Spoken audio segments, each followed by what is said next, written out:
एक तरीका होता है कि हम जप से जुड़ें, दूसरा तरीका है स्तुति करना, तीसरा भक्ति की सीढ़ी संकीर्तन। परमात्मा के जो ध्यान में, उसके प्रेम में व्यक्ति जब अपना ध्यान एकाग्र करता है, मन टिकाता है किसी एक मंत्र से, तो एक अंदर शक्ति जागृत होती है। और ये ऐसी अद्भुत चीजें हैं जैसे कुछ नारे दिए जाते हैं ना, और नारा भी एक मंत्र बनता है। हर देश में विचार शक्ति को उभारने के लिए कुछ नारे दिए जाते हैं। जैसे लाल बहादुर शास्त्री ने जय जवान जय किसान का नारा दिया। देश की आज़ादी के बाद प्रधानमंत्री जवाहरलाल नेहरू ने, उन्होंने भी एक नारा दिया, आराम हराम है। अटल बिहारी वाजपेयी ने जय जवान जय किसान के साथ में जय विज्ञान का भी नारा दिया था। ये देखे जाएं तो ये सिर्फ नारे ही नहीं, विचार शक्ति बनती है और इनका कितना बड़ा प्रभाव होता है, जन सामान्य पर भी असर होता है। ट्रकों के पीछे लिखा हुआ होता है, मेरा भारत महान, 100 में से 90 बेईमान।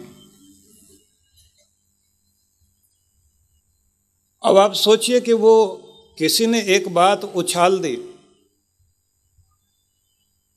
और उस विचार ने लोगों को प्रभावित किया, लोगों के दिलों तक वो प्रभाव जाता है।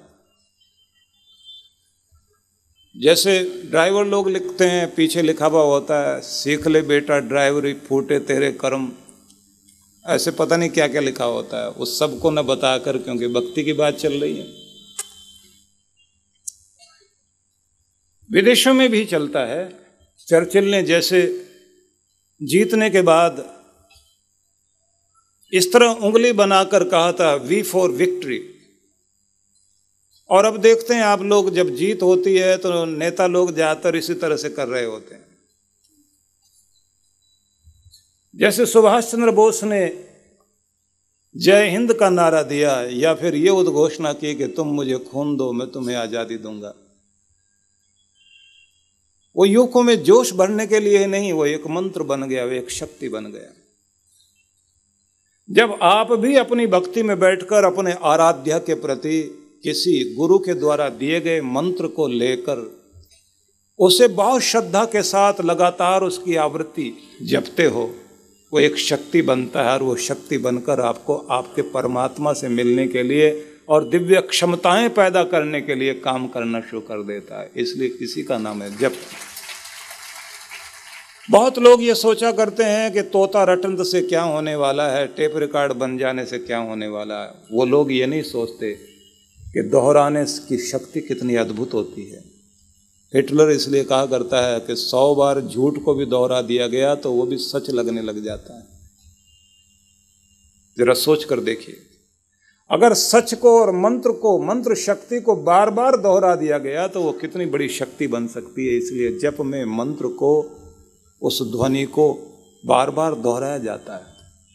वो रिपीटेशन नहीं है, वो पुनरावृत्ति नहीं है, वो बार बार शक्ति को इस तरह बनाना होता है जैसे लगातार पड़ती हुई चोट, जैसे गिरता हुआ लगातार पानी पत्थर में निशान बनाता है, एक एक बूंद भी चोट देती है।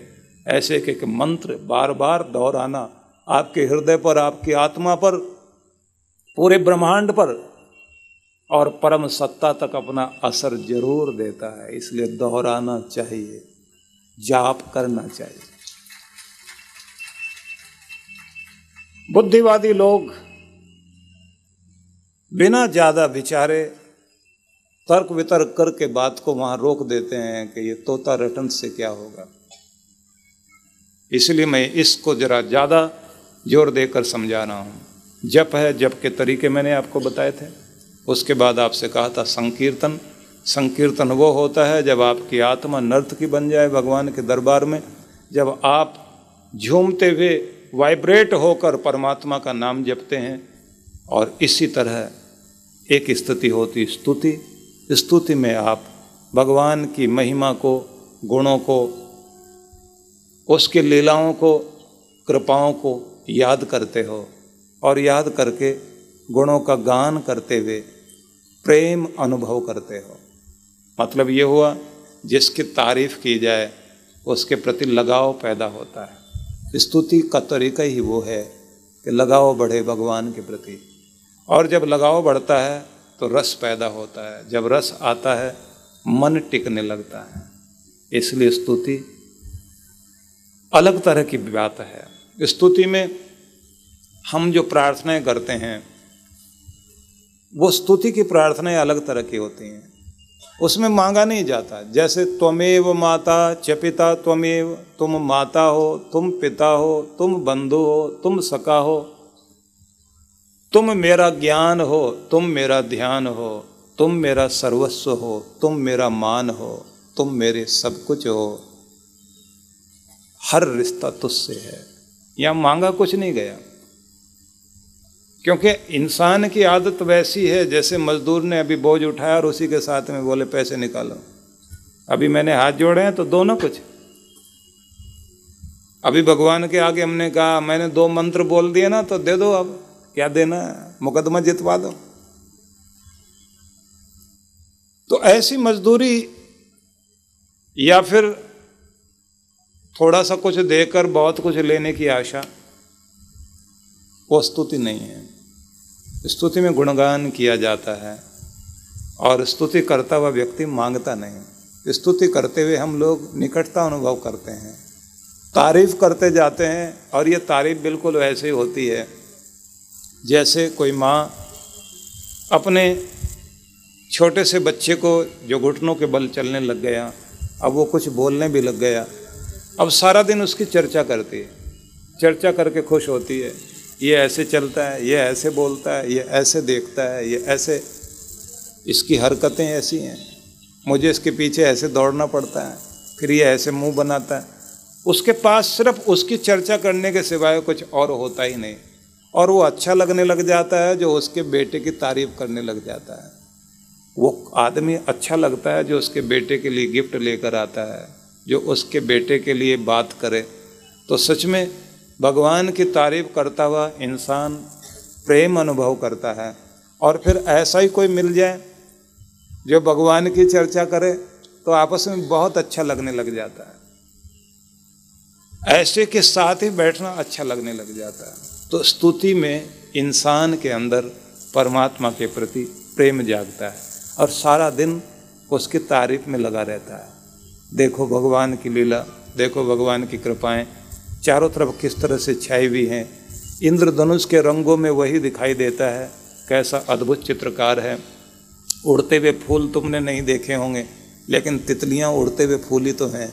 इंसान कह रहा होता है जगमग करते हुए सितारे, ये केवल टिमटिमाते हुए सितारे नहीं हैं, ये नक्षत्र कितने विशाल हैं, कहाँ से कौन सी रोशनी आ रही है, वहाँ रहते हुए भी किस तरह से हमारे जीवन को प्रभावित कर रहे हैं, और फिर ये कितनी दूरी पर है, प्रकाश कितनी तेज़ी से चलता है, दुनिया में सबसे तेज गति प्रकाश की तो है।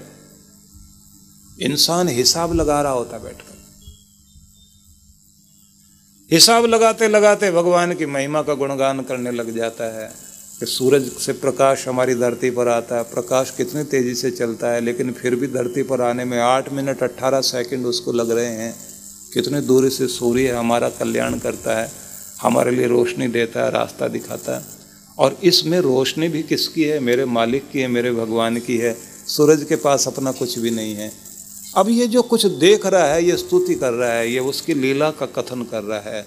ये देखेगा और कहेगा मेरी मुट्ठी में थोड़े से बीज हैं, उन बीजों में क्या भरा हुआ हम लोग नहीं जानते, लेकिन जब वो अंकुरित होंगे और उनमें फूल खिलेंगे और फल लगेंगे तब हमको समझ में आता है इस बीज में क्या छिपा था। लेकिन जादूगर भी तो अद्भुत है, कितना अनोखा जादूगर है, छोटे से बीज में कितना बड़ा रूप छिपा देता है और फिर उसके अंदर से फिर बीज प्रकट कर देता है। भगवान की लीला को देख रहे हैं, महिमा को देख रहे हैं, इतना बड़ा विशाल सागर है, एक कटोरे में बंद करके भगवान ने उफनते हुए सागर को संभाला हुआ है। धरती भी कितनी तेजी से घूम रही है, 60,000 मील प्रति घंटा की गति से धरती चल रही है, सूर्य की परिक्रमा कर रही है।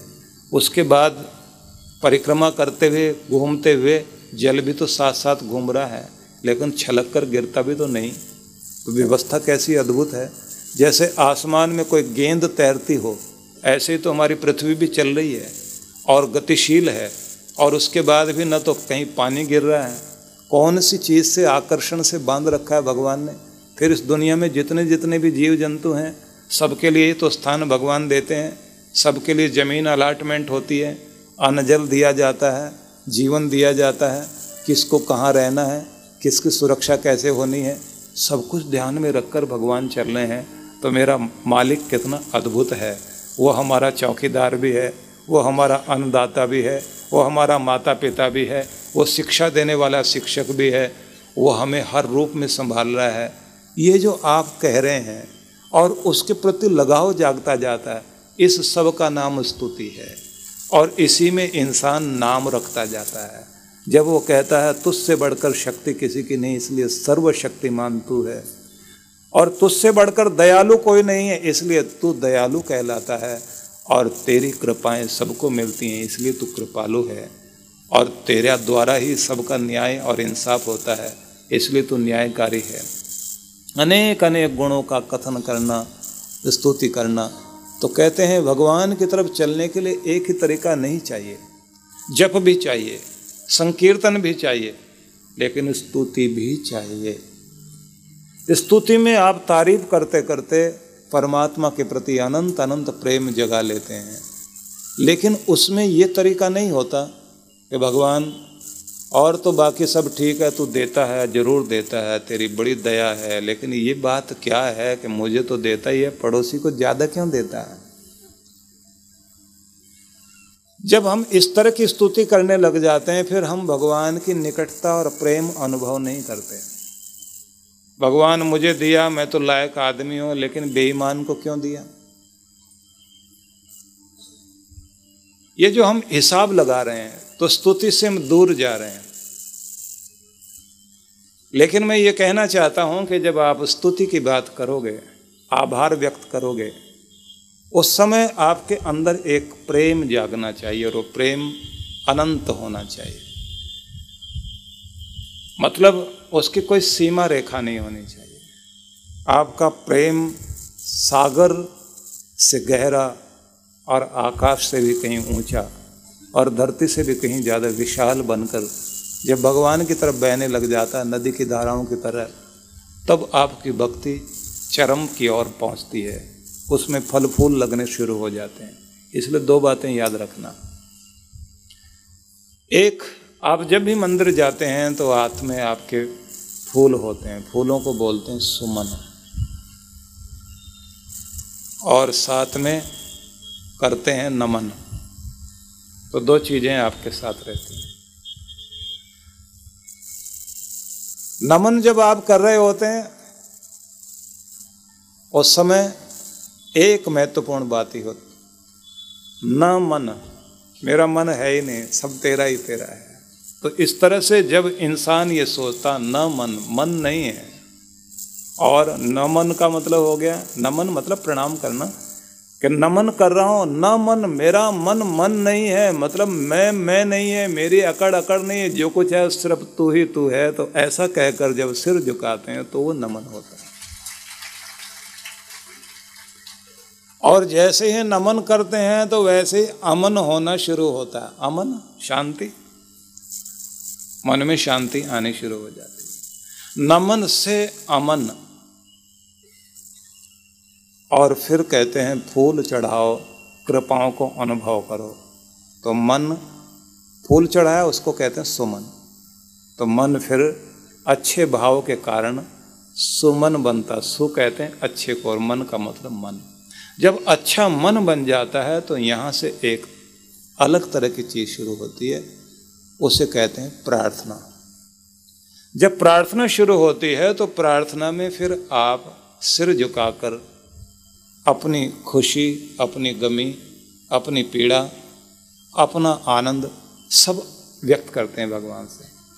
आप कहते हैं अगर परेशान है तो कहते हैं भगवान पूरी दुनिया में समर्थ बन करके ही जीता हूँ, किसी के आगे कमज़ोर कभी नहीं पड़ता, किसी के आगे कभी हाथ फैलाता नहीं, लेकिन क्या करूँ, मजबूरी है, किससे कहूँ।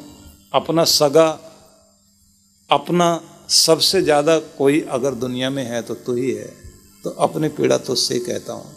कोई रास्ता निकाल, बात बना, काम बने, आगे चलूँ, मेरे लिए कोई मार्ग सूझ जाए, तो ही कोई राह दिखा मुझे। तो उस स्थिति में जो आप प्रार्थनाएं करते हैं, निश्चित वो प्रार्थनाएं आपकी ज़िंदगी में बहुत बड़ी शक्ति बनती हैं। प्रार्थनाओं में बहुत बड़ा बल होता है।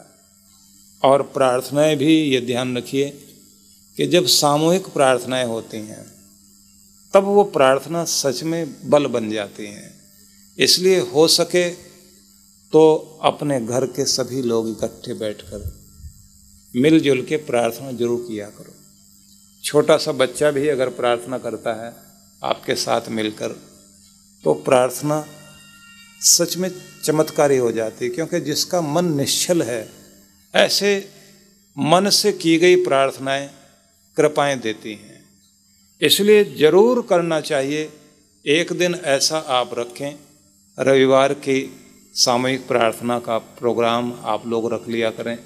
घर के परिवार के जितने भी लोग हैं सब इकट्ठे बैठा करें और इकट्ठे बैठकर प्रार्थना किया करें। प्रार्थना के लिए मैं सबसे पहले ये कहूँगा आप सभी को कि एक तरीका ये भी है कि आप लोग बच्चों को रटी रटाई प्रार्थनाएं करवाओ। वैदिक प्रार्थनाएं बोलते हैं, श्लोक बोलते हैं, तो उन सब कोई भी प्रार्थना करते हैं, माँ प्रगाम पथो वयम माँ यज्ञात इंद्र सोमिना, जैसे प्रार्थना की जा रही है। भगवान जो हमारे लिए मार्ग दिया गया, सतपथ दिखाया गया है, उससे कभी हम विचलित ना हो। जो जिंदगी के सिद्धांत हैं उनसे कभी दूर न जाएं, जो इंसानियत के सिद्धांत हैं उनसे कभी दूर न जाएं। जिंदगी के रास्ते को छोड़े नहीं, इंसानियत के रास्ते को छोड़े नहीं। माँ यज्ञात इंद्र सोमिना, और जिंदगी के आखिरी लम्हे तक भी यज्ञ को, परोपकार को, भलाई को, अच्छाई को कभी ना छोड़ें। और कभी भी देने के स्वभाव को भी ना छोड़ें। वो आदत ना बन जाए हमारी कि जिसमें हम कृपण हों, कठोर हों, रूखे बन जाएं। तो प्रार्थनाएं जब आप बोलते हैं और इकट्ठे मिलकर बोलते हैं तो प्रार्थना बहुत बड़ी ताकत देती है। इनका एक लाभ तो ये होता है कि आपकी खुद की आत्मा को शक्ति मिलती है, और प्रार्थनाओं में निराशाएं झलकनी नहीं चाहिए, क्योंकि ये जो आपका जीवन है ये पतझड़ नहीं होना चाहिए, ये वसंत होना चाहिए। वसंत ऋतु आती है, जिस ऋतु में आप लोग इस समय यहाँ बैठे हुए, वसंत पंचमी आप लोगों ने मनाई है। तो इस ऋतु में आप देखते हैं कि धरती के कण कण के अंदर से हरियाली प्रकट होने लगती है, फूल खिलने लगते हैं, नदियों का जल निर्मल हो जाता है, आसमान भी निर्मल होता दिखाई देता है। इस समय की धूप सुहानी लगती है। इस समय हवाओं के अंदर एक अलग तरह का उन्माद होता है। यही एक मौसम है जिसमें आपके शरीर में भी खास तरह के परिवर्तन होते हैं। इसी समय में आप लोग देखते हैं कि जो कोयल बोलती है, पपीहा गाता है, मोर नाचते हैं, पूरा वातावरण ही ऐसा लगता है कि जैसे प्रकृति में वसंत नहीं है, महोत्सव है। तो उसको कहा जाता है वसंत, और वसंत जीवन के लिए बड़ा महत्वपूर्ण है। हालांकि ये कहा जाता है कि जीवन में वो घड़ी बहुत ऊंची होती है जब प्रकृति में वसंत आए और जिंदगी में किसी के संत आए, तो उस घड़ी को सबसे महत्वपूर्ण घड़ी कहा जाता है। वो जिंदगी महत्वपूर्ण बन जाती है। कहते हैं गुरु है तो जिंदगी शुरू है।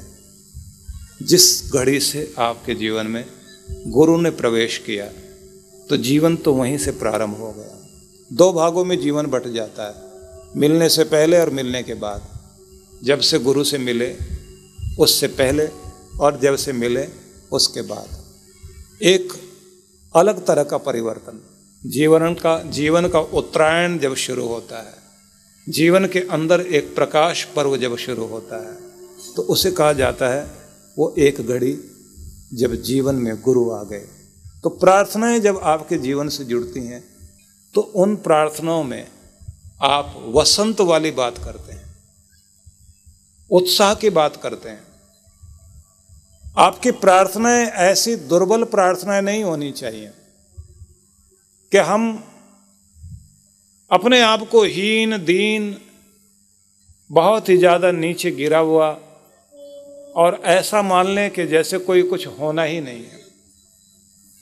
भिखारी प्रार्थना करने के लिए बैठा, बच्चों को साथ बुला लिया, दिवाली है चलो मिलकर प्रार्थना करते हैं। सारे इकट्ठे हो गए, घर के लोग इकट्ठे हो गए। अब प्रार्थना करते हुए सबके समझ में आ गया कि आज कुछ मांगना है क्योंकि लक्ष्मी माता कुछ देगी, और सबने एकदम बोलना शुरू कर दिया, लक्ष्मी माता प्रसन्न हो जाओ और हम लोगों पर इतनी प्रसन्न हो जाओ, एक कार दे दो, कम से कम एक कार तो होनी चाहिए। मांग लिया और बच्चे एकदम जोर से चिल्लाकर बोले हाँ बस फिर कार में बैठ के भीख मांगा करेंगे, क्योंकि वो भीख से आगे जा नहीं सकते। वो ये सोच ही नहीं सकते कि हमारा कोई और काम धंधा भी हो सकता है। उनको लगता कार में बैठेंगे लोगों से भीख मांगा करेंगे। जब मन भिखारी बन गया तो राजा के सामने बैठे, दुनिया के मालिक के सामने बैठे हैं, तो ध्यान रखिए वहां भी भिखारी जैसा ही हाव भाव दिखाना शुरू कर देंगे।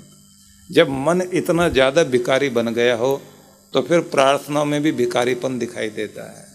लेकिन एक व्यक्ति वो भी है कि जो किसी भी स्थिति में क्यों ना हो, भले ही गरीबी ने छू लिया हो उसे, लेकिन अंदर से अमीर है, तो दीनता नहीं दिखाई देगी। मैं निवेदन करना चाहता हूँ, प्रार्थनाओं में आपको दीन नहीं बनना चाहिए। बेबस मजबूर होकर आप प्रार्थना कर सकते हैं, बेबस होकर लाचार होकर कह सकते हैं, लेकिन एक आत्मविश्वास जरूर दिखाई देना चाहिए। जिसकी प्रार्थना में आत्मविश्वास है, ये ध्यान रखना, उसकी पात्रता विकसित होगी और भगवान उतना ही अधिक देगा भी सही।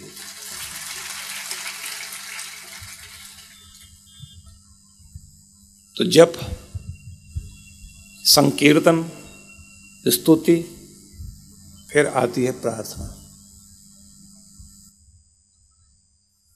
प्रार्थना आप देखते हैं कि जो लोग प्रार्थना करने के लिए बैठते हैं तो कुछ तो वो होते हैं जो ऐसी जगह ढूंढते हैं कि कौन सा मंदिर ऐसा है कि जहाँ मनौती पूरी होती है, तो वहीं लाइन में लगते हैं।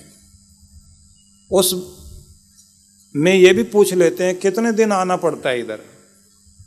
अगर कोई बताए 16 सोमवार या शुक्रवार इधर आने पड़ते हैं या 40 बार आना पड़ता है, तो बिल्कुल फिर वो उतने दिन चक्कर लगाएगा और उसके बाद में फिर जो है मुड़ के पीछे नहीं देखता। कुछ वे भी होते हैं कि जिनकी कामना पूरी हो जाए तो उसके बाद में फिर एक बार आखिर में आ जाते हैं, बाकी फिर छोड़ देते हैं। तो इसका मतलब ये है कि हम एक तरह की तिजारत कर रहे हैं, व्यापार कर रहे हैं। प्रार्थना हमारी जो है प्रेम पूर्वक नहीं है।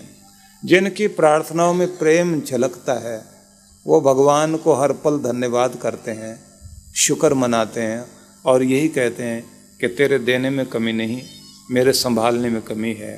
तू तो दयालु है, तू तो कृपालु है, तू रहीम है, तू करीम है। तेरी दया में और तेरी कृपा में अनंत अनंत रूप हैं तेरे, कहाँ कैसे किस तरह देता है। और एक विश्वास होता है। बच्चों को लोग कहानियाँ सुनाया करते हैं, हम लोग भी सुनते थे कि किस तरह भगवान कृपा करता है। कहते हैं कि राजा बहुत अकड़ कर कह रहा था अपने मंत्री से कि देखो कितने सारे लोग यहाँ हैं जिनका गुजारा मेरी नीतियों से, योजनाओं से होता है। कितने लोगों को मैं रोजगार देता हूँ, कितनों का पेट पालता हूँ, और अगर मेरी नीतियाँ थोड़ी सी बिगड़ जाएं तो बहुत लोग भूखे मर जाएं। मंत्री ये कह रहे थे कि देने वाला भगवान है। उसने जब इंसान को दुनिया में भेजा इंसान के जन्म से पहले ही माँ के स्तनों में दूध आ जाता है। मतलब ये कि भगवान भोजन पहले भेजता है, इंसान को दुनिया में बाद में भेजता है। इंसान का इंतजाम भगवान पहले करता है। उन्होंने गुस्से में आकर कह दिया, क्या एक छोटी सी चींटी जो सामने चल रही है, आज मैं इसको इस डिबिया में बंद कर देता हूँ, भगवान यहाँ रोटी दे देंगे, इसको भोजन दे देंगे। एक डिबिया में उठाकर राजा ने चींटी को रख दिया और डिबिया को बंद कर दिया। और हल्की हवा जाने की जगह जरूर है, लेकिन बाहर निकलने की जगह नहीं है। शाम को जैसे ही डिबिया खोली गई तो राजा ये कहते हुए डिबिया को खोल रहा है कि सारा दिन में इसको कुछ भी नहीं मिला, क्योंकि देने वाला यहाँ पहुँच नहीं सकता था। लेकिन जैसे उसको खोला तो देखा कि चींटी एक चावल खा रही है। चावल को खाता देखकर राजा पूछता है, ये चावल इस तक पहुँचा कैसे? तो उस समय मंत्री ने मुस्कराकर कहा कि जब आप अकड़कर गर्दन ऊंची कर रहे थे, आपके माथे पर जो तिलक लगा हुआ था उसमें चावल था। जब डिबिया बंद की जा रही थी, भगवान ने उस चावल को सीधा इसी में गिराया था और ये कहा था, इसका भोजन तो यही है, मैंने तो हल्का इशारा ही किया है, वो पहुंच गया वहाँ तक। इसलिए वो मालिक जैसे भोजन भेजता है, जैसे इंतजाम करता है, उसे मालूम है कि किसको किस तरह इंतजाम करना है। लेकिन जहाँ हमारा एफर्ट होना चाहिए, जहाँ हमारा कर्म होना चाहिए, हम अपने कर्म में कमी करते हैं, लेकिन भगवान अपने कर्म में, दया में कभी कमी नहीं करता। जब इंसान इस भाव को ध्यान रखता है कि उसकी दया चारों तरफ हो रही है, तो आभार व्यक्त करने के लिए जिन शब्दों का प्रयोग किया करता है, उन शब्दों को ही प्रार्थना कहा जाता है। तो प्रार्थना महत्वपूर्ण है।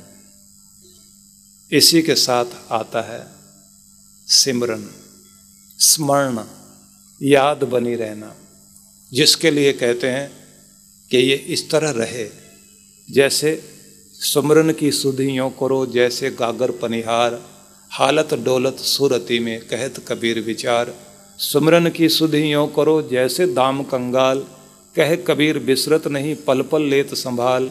सिमरन की सुधियों करो जैसे नाद कुरंग, कहे कबीर भूले नहीं प्राण तजे तेहि संग। इस तरह से बहुत लंबा एक प्रकरण है, जिसका सार मैं बता रहा हूँ। कबीर ने सिमरन पर जो कुछ कहा, स्मृति बनी रहे भगवान की, कैसे? जैसे पनिहारी घड़े लेकर चलती है, सिर पर घड़े रखे हुए हैं, घड़े पर घड़ा, बगल में भी घड़ा, हाथ में बाल्टी पकड़ी हुई, टेढ़े मेढ़े रास्ते से, उबड़ खाबड़ रास्ते से पानी लेकर चल रही है, सहेलियों से बातें करती हुई, लेकिन चलते चलते उसका ध्यान रास्ते पर भी है, देख भी रही है, बात भी कर रही है, दुनियादारी का व्यवहार भी निभा रही है। लेकिन सबसे बड़ी चीज़ ये, उसने संतुलन बनाया हुआ, बैलेंस बनाया हुआ। जो घड़े पर घड़ा रखा, उस घड़े के ऊपर के किनारे पर उसका ध्यान है। वो देखती जरूर है लेकिन ध्यान ऊपर, वो बात जरूर करती है लेकिन ध्यान ऊपर है। वो टेढ़ा मेढ़े रास्ते से हिलती डुलती चलती जरूर है लेकिन ध्यान ऊपर है। ऐसे कहते हैं जिम्मेदारियों का बोझ सिर पर रखकर जिंदगी जीनी पड़ती है, और जिंदगी के टेढ़े मेढ़े रास्ते से इंसान को गुजरना पड़ता है, और उसके बाद दुनियादारी बातचीत करते हुए बितानी भी पड़ती है। लेकिन हर चीज़ में जिसका ध्यान ऊपर परमात्मा में लगा हुआ है, उसको सिमरन करना आ गया, और वही भक्त है। ये सिमरन भी एक विधि है। याद बनी रहे, ध्यान बना रहे, चलते फिरते उठते बैठते सोते जागते कर्म करते तुम्हारा ध्यान बना रहे। तू मेरे साथ है, तू मेरे अंग संग है, तू हाजिर नाजिर है, तू मेरा मालिक, मेरा परमात्मा सब जगह है। मैं महसूस करता हूँ तेरी कृपाओं को। इस तरह से जो अनुभव करता हुआ चलता है, उस स्थिति को हम सिमरन कहेंगे। ये बिल्कुल इसी तरह है जैसे दाम कंगाल गरीब अपने मजदूरी मेहनत करने के बाद जो कुछ पैसे लेकर जेब में चल रहा है, बाजार से गुजरे या भीड़ से, उसका ध्यान अपनी जेब पर रहता है, क्योंकि वो उस पैसे की कीमत समझता है। ऐसे जो भगवान के नाम की कीमत समझता है, वो चाहे दुनिया की भीड़ में हो या मेले में हो, वो अपने मालिक को भूल नहीं सकता, उसका ध्यान भगवान में रहेगा। चोट खाया हुआ हिरन जैसे बहेलिए की बांसुरी को सुनकर भी ध्यान उधर लगाए हुआ है, अपना दर्द भूल गया लेकिन उस धुन को नहीं छोड़ता। ऐसे जिसकी धुन भगवान से जुड़ी हुई है, अपने दर्द को भुलाकर भी जो अपने भगवान को याद किए बैठा है, कहते हैं उसकी भक्ति परवान चढ़ती है। इसी का नाम सिमरन है। और बहुत सारे उदाहरण कबीर ने दिए। कहा है कि जिनकी शादियां हुई और पत्नी या पति थोड़ी देर के लिए बाहर चला गया, पति या पत्नी मायके चली गई, तो जैसे पत्नी का ध्यान रहता है खाना खाने के लिए बैठेगी तो सोचती है पति 1 बजे खाना खाते हैं, तो उसको ध्यान में आता है कि मैंने 1:30 बजे भोजन करना है, उनके खाने के बाद खाना है। उसका ध्यान लगा रहता है अभी क्या कर रहे होंगे, अभी कहाँ पर होंगे। घर के लोग पूछते हैं बात करनी है, कहाँ होंगे इस समय, वो पूरा अंदाज लगाकर बताने लग जाती इस समय वहाँ होंगे। तो उसका ध्यान जैसे पति में लगा रहता है, कहते हैं ऐसे भगवान के प्रति जिसका ध्यान लगा हुआ है, समझो उसको सिमरन करना आ गया। ये भी एक ढंग है भगवान की तरफ चलने का। इसलिए मैं वो सारी चीजें आपको बता रहा हूं कि किस तरह से जुड़ोगे भगवान से, कैसे उसकी तरफ चलोगे। अद्भुत चीजें हैं अपने देश में। आप लोग देखते हैं नवरात्रे आते हैं तो उस समय 3 शक्तियों की पूजा होती है। महाकाली, महाशक्ति जिन्हें कहें, महालक्ष्मी, महासरस्वती। जब हम शक्ति की पूजा करते हैं तो शक्ति है क्रिया शक्ति। जब लक्ष्मी की पूजा करते हैं तब वो शक्ति बनती है द्रव्य शक्ति, साधन शक्ति, वित्त शक्ति। अनेक रूपों में जो द्रव्य है, जो धन है, जो द्रविण है, उसकी शक्ति। और जिस समय सरस्वती माता की प्रार्थना पूजा अर्चना करते हैं तो वह ज्ञान शक्ति। तीनों शक्तियों को जीवन में चरितार्थ करते हुए कि द्रव्य शक्ति भी हो, धन शक्ति भी हमारे अंदर हो, ज्ञान शक्ति भी हो और साथ में कर्म की क्रिया शक्ति भी हो, तभी पूर्ण सफलता मिला करती है। इस रूप में 9 दिन तक शक्ति पूजा करते हुए शक्ति संपन्न होते हैं और उसी शक्ति को फिर हम एकाग्र करते हैं परम सत्ता के प्रति, जीवन की सफलता के प्रति, अपनी प्रगति के प्रति। इस रूप में अंदर शक्तियां जगाते हैं। तो देखा जाए तो एक ढंग है जिसको सभी को सोचना है। आराध्य के सम्मुख बैठें और समस्त ब्रह्मांड की शक्तियों को वहां आता हुआ अनुभव करें और फिर रिफ्लेक्ट होता हुआ अनुभव करें। शक्तियां आ रही हैं मेरी ओर। ये तो हुआ किसी मंदिर में अपने आराध्य के सामने बैठकर ध्यान। एक रूप होता है गुरु का ध्यान करना, गुरु के सूक्ष्म शरीर से, सूक्ष्म सत्ता से जुड़कर बैठना। ये महसूस करते हुए कि हम अपने सदगुरु के सम्मुख बैठे हुए हैं और दिव्य शक्तियाँ सदगुरु के माध्यम से होकर रिफ्लेक्ट हो रही है।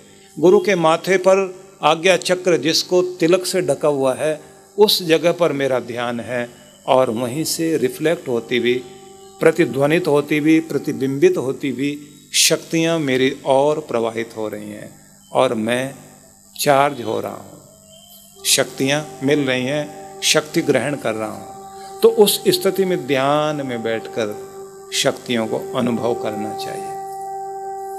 जब शक्तियों को इस तरह से आप अनुभव करते हैं तो आपको खुद महसूस होने लगेगा कि सुख राशि, अविनाशी, परम तत्व मेरा भगवान वो आनंद घन है। मैं आनंद को अनुभव कर रहा हूँ, मेरे अंदर आनंद चल रहा है, मेरे अंदर शांति आ रही है। मैं शक्ति से, साहस से, निर्भयता से जुड़ रहा हूँ। अब मुझे कोई डर नहीं, मैं निश्चिंत हो रहा हूँ। और फिर महसूस होता है आधि व्याधि उपाधि सब खत्म हो रही हैं। तीनों पर ध्यान देना। आधि व्याधि उपाधि। व्याधि को तो आप जानते हैं, बीमारी। शरीर में जब किसी चीज़ की कमी होती है, जब बीमारियों से लड़ने की ताकत खत्म हो जाती है, तब शुरू होती है व्याधि। और आधि, जब जिंदगी में किसी साधन की कमी महसूस होती है, रुपया नहीं है, साथ नहीं है, शक्ति नहीं है, कोई भी हीनता दीनता की स्थिति, उससे उपजने वाला जो दुख है वो आपको बहुत पीड़ित करता है। उसे आप आधि कहेंगे। एक होता है उपाधि।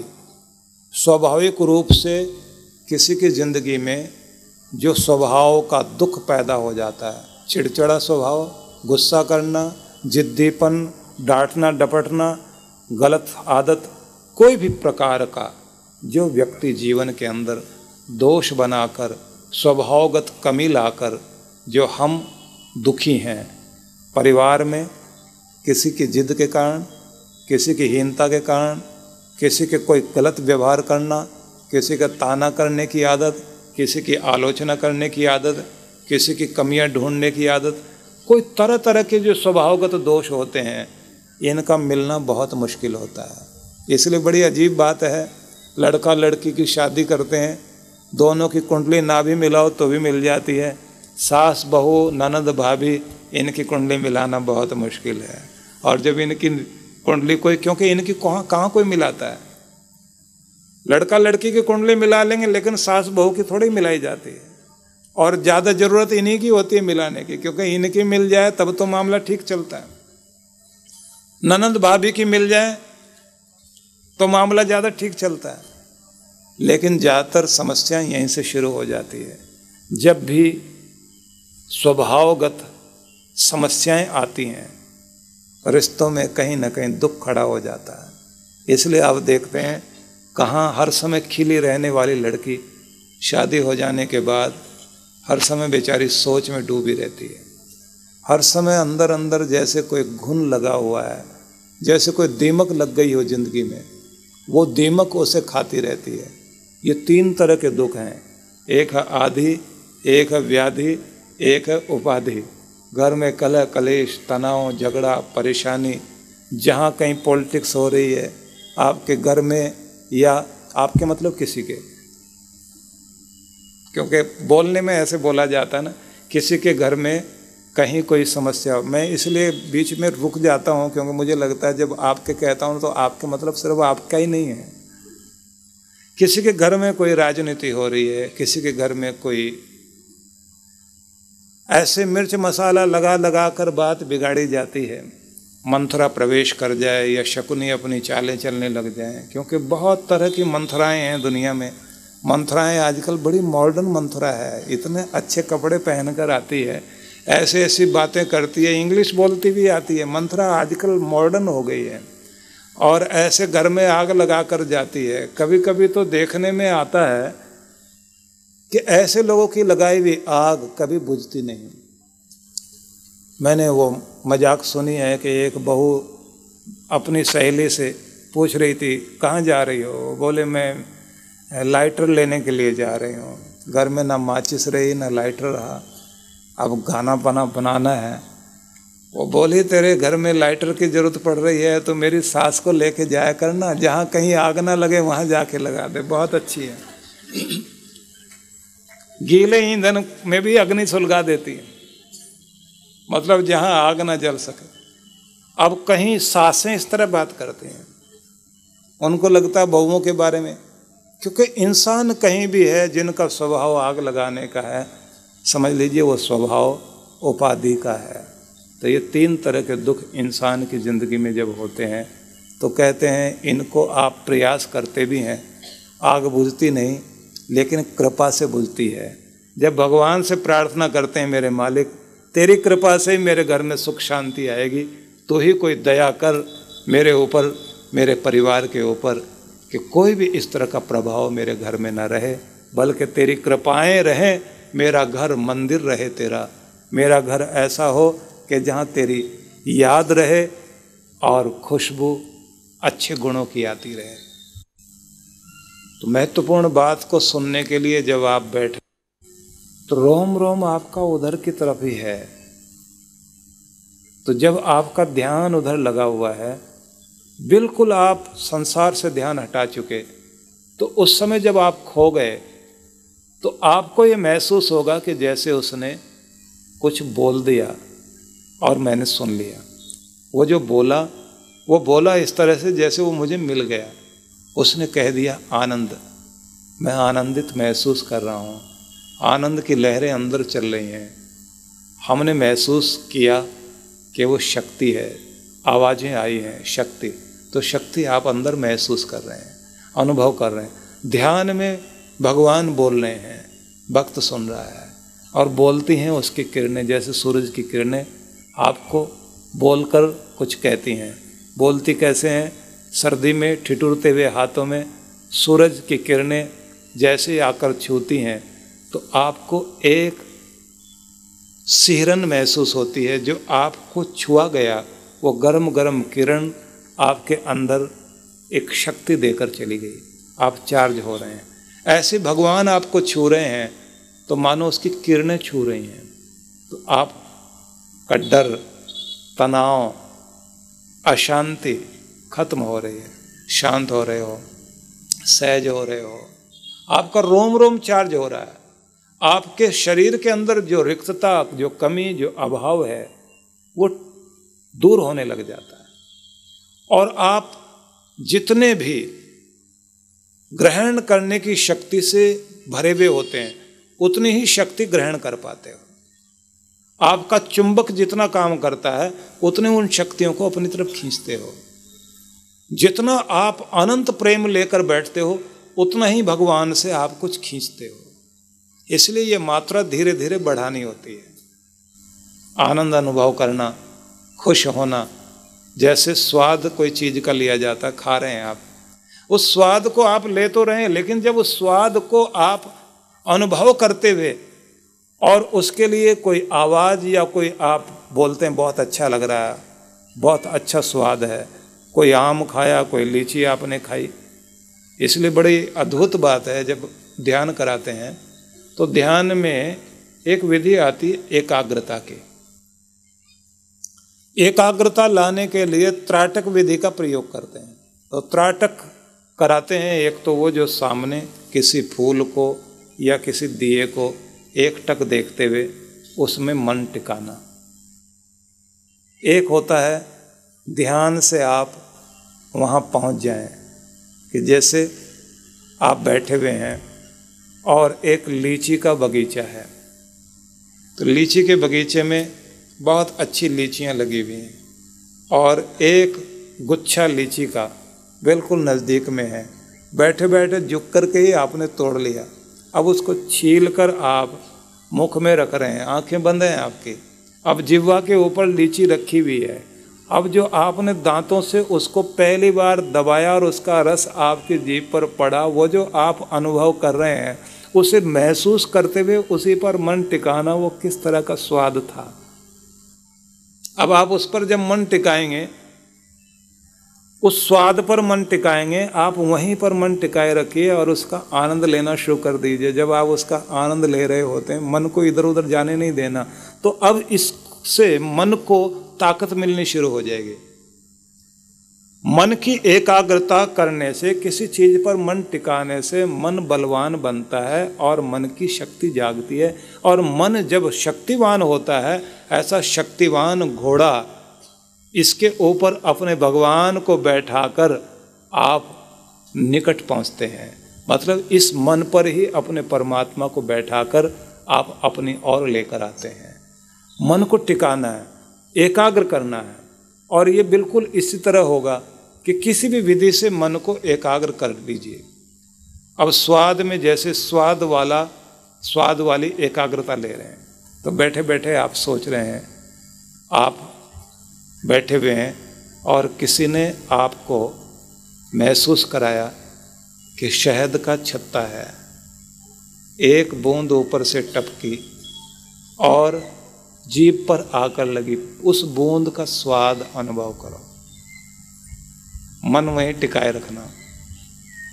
और अचानक किसी बच्चे ने एक मिर्ची का टुकड़ा लाकर जीभ पे रख दिया और आप एकदम सी सी की आवाज़ करने लगे और फिर आप कहते हैं ये क्या मजाक है, और फिर आप मन टिकाने लग गए। अब गरम गरम जलेबी का रस से भरा हुआ एक टुकड़ा फिर जीभ पर रखा, जीभ कहती है जल्दी से हिल जाने को तैयार है, और आप फिर मन वहीं टिकाकर उस रस को ले रहे हैं, वहीं मन टिकाए रखना।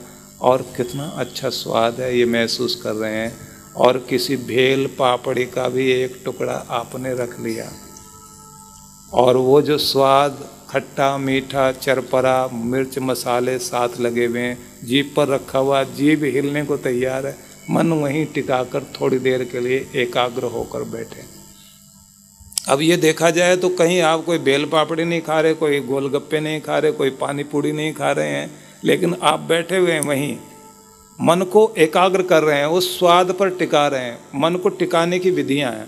आपने देखा होगा कुछ बच्चे जब पढ़ने लगते हैं तो पढ़ते पढ़ते वो कई चीज़ें साथ साथ करते हैं, मतलब इधर से पढ़ भी रहे हैं, रेडियो भी सुन रहे हैं, या कोई आजकल म्यूजिक सिस्टम जितने तरह के आते हैं, वो कोई भी म्यूजिक सिस्टम लगा करके साथ में सुनते जा रहे हैं और पढ़ते भी जा रहे हैं, लिखने की कोशिश भी कर रहे हैं।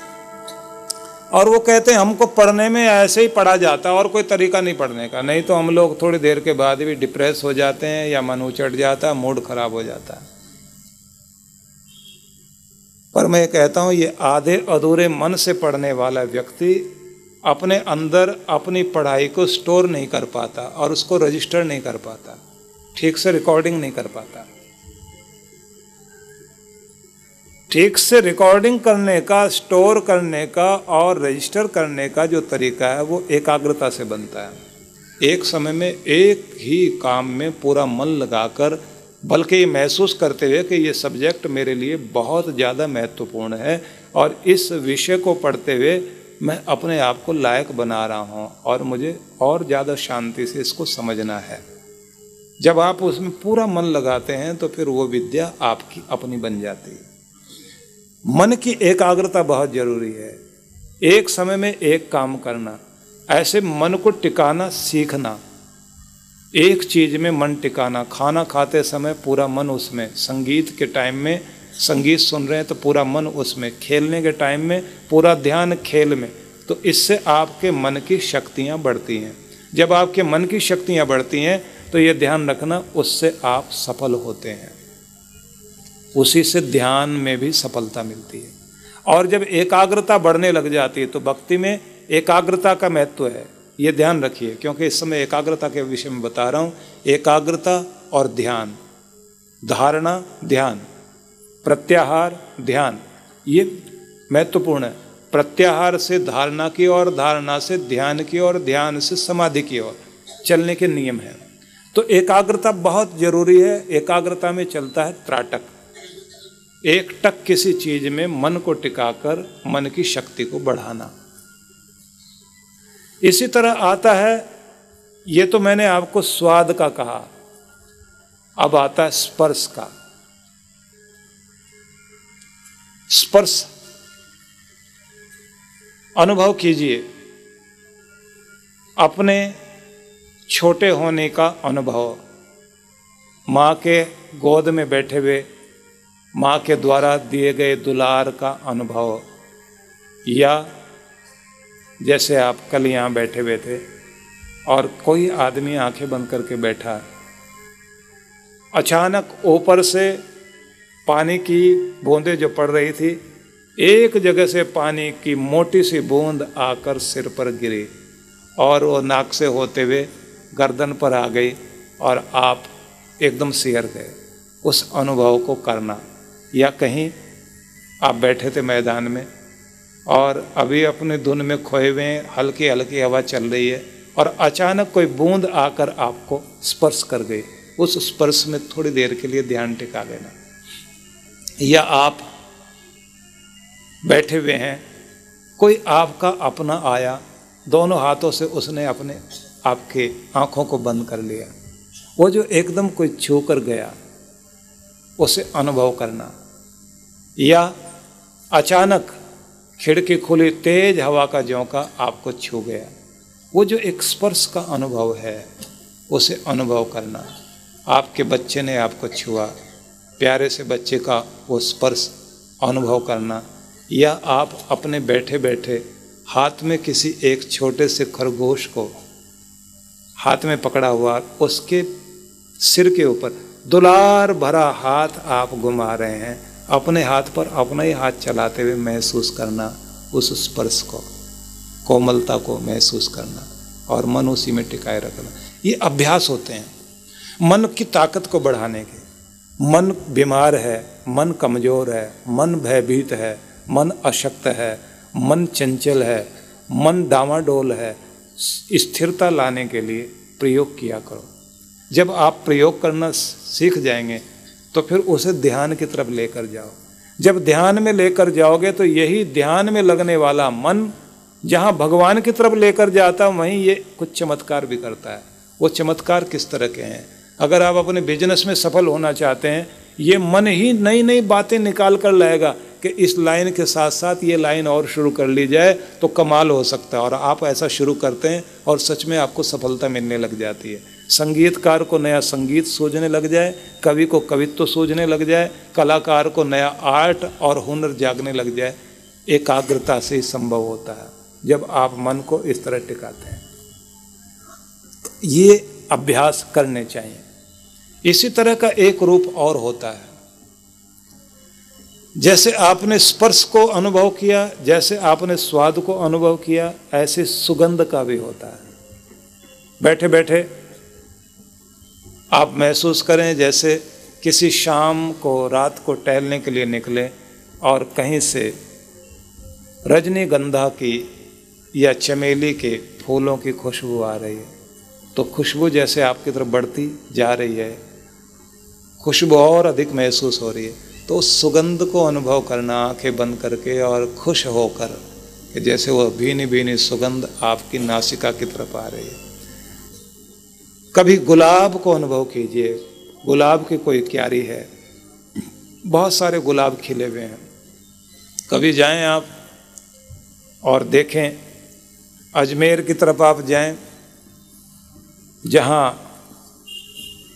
लोग फूलों की, खासतौर से गुलाबों की बहुत सारी अच्छी खेती करते हैं, तो वहाँ पर आप जैसे गुजरेंगे उधर से तो आपको ये लगेगा कि जैसे चारों तरफ एक ही तरह की खुशबू उड़ रही है। तो जैसे गुलाब के बगीचे में आप पहुँच गए हों, उस खुशबू को अनुभव करना और उसी में मन टिका कर बैठना। तो खुशबू से मन टिकाना। या कभी कभी उस खुशबू को अनुभव कीजिए जैसे ब्याह शादी का खाना बन रहा हो या दिवाली का खाना या किसी त्यौहार पर आपका मनपसंद कोई डिश या कोई हलवा तैयार हो रहा है। अब वो जो खुशबू आ रही है उसकी सुगंध आप अनुभव करते जाना। हो सकता है यहाँ बैठे बैठे आपका मन थोड़ी देर के लिए ललचा जाए और आप सोचें कि आज घर जाकर वो चीज़ मिल ही जानी चाहिए, लेकिन मैं ये कहूँगा कि एकाग्र करने के लिए मन 5 रूपों में भटकता है। मन जाता रूप में, मन जाता स्पर्श में, मन जाता सुगंध में, मन जाता ध्वनि में। अनेक रूपों में जहाँ जहाँ भी मन जाता है उसका अभ्यास करके आप आंखें बंद करके उसमें टिकाइए अपने आप को और आनंद अनुभव करना और मन वहीं टिका रहे। क्योंकि जिनका मन चंचल होता है वो बार बार उधर की तरफ ही देखते हैं, समझते हैं, उधर की तरफ ही उनकी ज़्यादातर वृत्ति रहती है। किसी की खाने पर, किसी की चखने पर, किसी की स्पर्श में, किसी की कहीं। मन को आप शक्तिवान बनाना चाहते हैं तो एक जगह मन को लेकर जाएं, वहाँ टिकाएं, उसका आनंद अनुभव करते और फिर अभ्यास करें ध्यान का। लेकिन ध्यान में महत्वपूर्ण होता है, एक तो है योग। ध्यान में आपको प्रयास करना होता है कि हमें योगी होना है और उपयोगी होना, उद्योगी होना है और सहयोगी होना है। ये ध्यान में तरीके बताए जाते हैं कि कैसे आप जिंदगी को योग से युक्त करोगे, कैसे आपने जीवन को उपयोगी बना लेना है और कैसे उद्योग करना है और कैसे समाज के लिए सहयोगी बन जाना है। तो ये 4 चीज़ें योग के लिए चलती हैं।